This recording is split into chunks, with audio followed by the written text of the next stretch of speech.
Hora de continuar a lista dos ganhadores do Oscar de melhor roteiro original entre 2000 e 2025. Nesse episódio aqui eu falo sobre as posições de número 14 até a sexta colocação.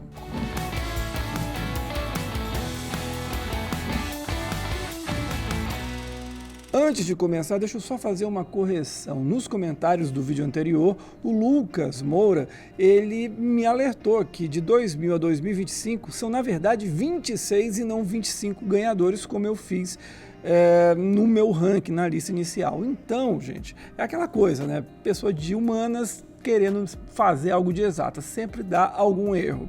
Dessa forma, então, eu faço apenas uma adição à lista passada. E esse filme agora entra na 16ª colocação desse meu ranking. Eu coloco a Diablo Cody com um delicioso roteiro de Juno. Esta leva moderna de rever o conceito de maternidade, a comédia estrelada pelo Elliot Page tira o glamour da gravidez a partir de uma personagem nada romântica, que assume desde o início não querer a criança. O grande acerto é que Juno nunca cai na tentação de romantizar a situação, a ponto de fazer a protagonista hesitar na escolha dela. Essa coragem da Diablo Cody, que consegue tocar em assuntos tão delicados de uma maneira natural e até jocosa, brincando com a situação, criando ainda uma protagonista cativante. Você odeia, você ama, mas você não fica indiferente à protagonista.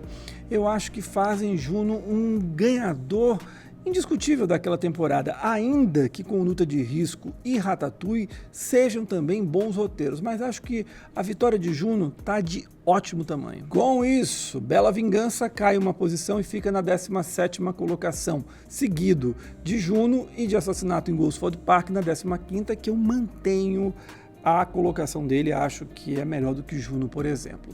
Então, vamos voltar à programação normal a partir de agora. Tudo em Todo Lugar ao Mesmo Tempo abre a parte de cima do ranking, na 14ª posição. Em 2023, a ficção científica fez a lavada no Oscar e os Daniels iniciaram o domínio justamente aqui. Ok, que passa longe de ser a obra-prima que se tentou criar, mas a dupla consegue sim equilibrar muito bem toda a loucura e possibilidades dos multiversos com ótimos personagens, a partir de uma dinâmica familiar que funciona muito bem. Não foi à toa que a Michelle Yeoh, Jamie Lee Curtis e o Ke Huy Quan acabaram cada um deles ganhando prêmios de atuação. Por outro lado, eu não nego que se os Banshees de Inisherin, os Fabelmans e Tar tivessem vencido, seriam ganhadores melhores do que Tudo em Todo Lugar ao Mesmo Tempo. E na minha visão, acabariam subindo algumas posições nesse ranking em comparação ao filme dos Daniels.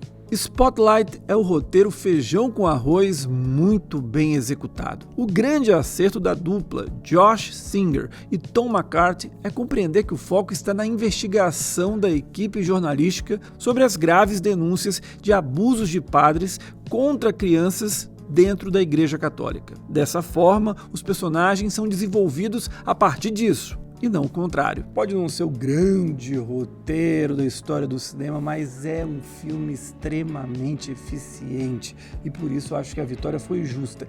E esse resultado foi fundamental para Spotlight ganhar melhor filme no Oscar 2016. Não tivesse vencido aqui, o filme do Tom McCarthy não teria ganhado a categoria máxima. Posição 12 fica com Manchester à beira-mar. Se a temática do luto sempre foi delicada e abordada centenas de vezes pelo cinema, o Kenneth Lonergan coloca um ingrediente diferente ao jogar holofote sobre a dor de um pai com responsabilidade pela perda dos filhos, mas isso a partir de um sujeito que guarda todos os sentimentos para si, nunca os externando. Dessa forma, Manchester à beira-mar foge daqueles clichês do gênero de momentos muito exagerados, eloquentes, em que todo mundo está gritando, todo mundo está chorando de maneira copiosa. Não, ele faz isso pelas beiradas, com sutileza, num tom mais abaixo, e ainda ele consegue inserir humor ali e acolá. Enfim, foi resultado indiscutível no Oscar 2017, uma vitória que eu gosto bastante e que o Lonergan já fazia por merecer há algum tempo. O Mark Boal conseguiu um feito raro em 2010, ganhar roteiro original por um filme de ação. Isso aconteceu pelo fato do trabalho dele em Guerra ao Terror mostrar o impacto daqueles conflitos no psicológico dos soldados norte-americanos. A reta final mostra a conclusão chocante e triste do que viram aqueles sujeitos a partir de um diagnóstico seco. Em qualquer outra temporada, essa vitória do Mark Boal seria indiscutível, mas no Oscar 2010 tinha Quentin Tarantino com Bastardos Inglórios, que para mim é o roteiro mais criativo dele ao longo da carreira. Nos comentários do vídeo passado, o Frank Carbone, que é um dos grandes críticos brasileiros, ele falou uma verdade.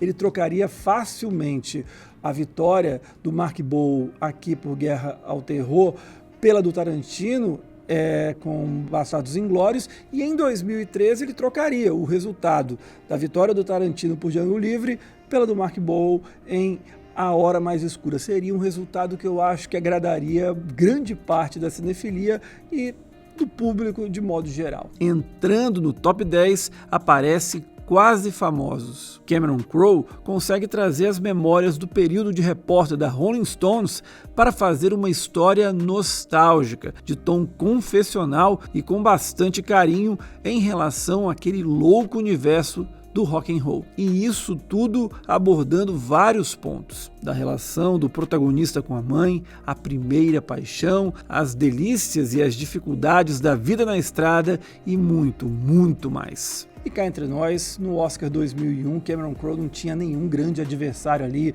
algum grande nome, no máximo o Lee Hall por Billy Elliot. De modo geral, acho que é uma vitória indiscutível e justíssima de Quase Famosos. Encontros e Desencontros é o meu 9º colocado no ranking. A Sofia Coppola apresenta o desnorteamento causado pelo jet lag a partir de duas figuras que também estão fora de órbita, cada um com seus dilemas. Conexão entre eles mostra-se daqueles momentos mágicos do cinema, graças a um texto suficientemente inteligente para não entregar tudo, deixando as lacunas para que a gente preencha a nossa maneira. Essa também foi uma vitória pra lá de tranquila de Encontros e Desencontros, que não tinha nenhum grande adversário na competição. O último grande trabalho do Woody Allen nos cinemas, Meia-Noite em Paris, conquistou a categoria no Oscar 2012. O nova-iorquino vai até a capital francesa para trazer novamente aquela eterna persona dele,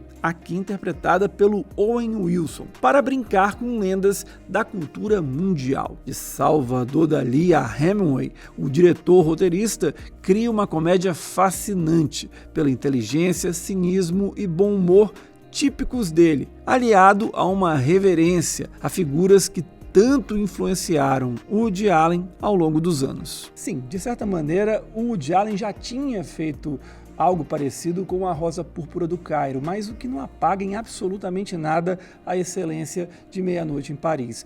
Dos candidatos que ele estava ali no Oscar 2012, acho que o máximo que poderia ameaçá-lo, em termos de qualidade pelo menos, é A Separação, um grandioso roteiro do iraniano Asghar Farhadi. Já a 7ª posição fica com o excepcional Anatomia de uma Queda. O roteiro poderia ser uma daquelas histórias sobre quem matou com o drama de tribunal dos mais convencionais possíveis. O Arthur Harari e a Justine Triet, entretanto, estão interessados mesmo na construção da justiça e da própria verdade. Deste modo, fazem um roteiro que se reinventa a cada instante, além de criar uma protagonista absolutamente intrigante pela dubiedade. A vitória de Anatomia de uma Queda, ela ser indiscutível, mesmo concorrendo com Vidas Passadas, Os Rejeitados e Segredos de um Escândalo, mostra o tamanho do trabalho do Harari e também da Triet.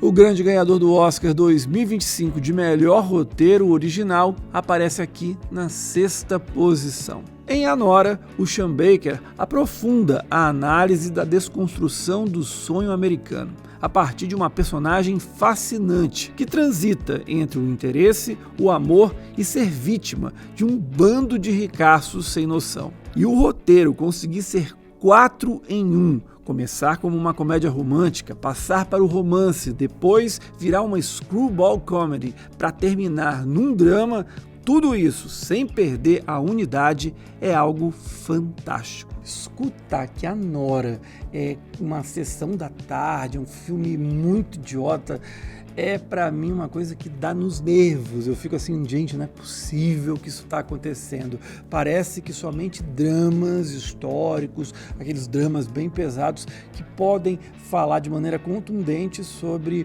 os dilemas que a gente enfrenta na atualidade, o que não tem nada a ver. As comédias, elas podem ser talvez até mais incisivas nesse sentido.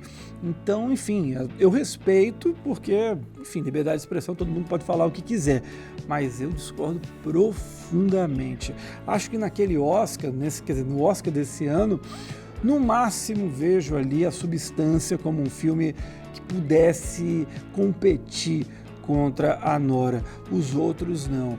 E seria interessante até a Coralie Farger, por aquele filme tão pesado, tão louco, né, nas possibilidades que ele tem, ser o vencedor. Mas a Nora mereceu demais. Eu, assim, fico extremamente contente com essa vitória incrível do Sean Baker.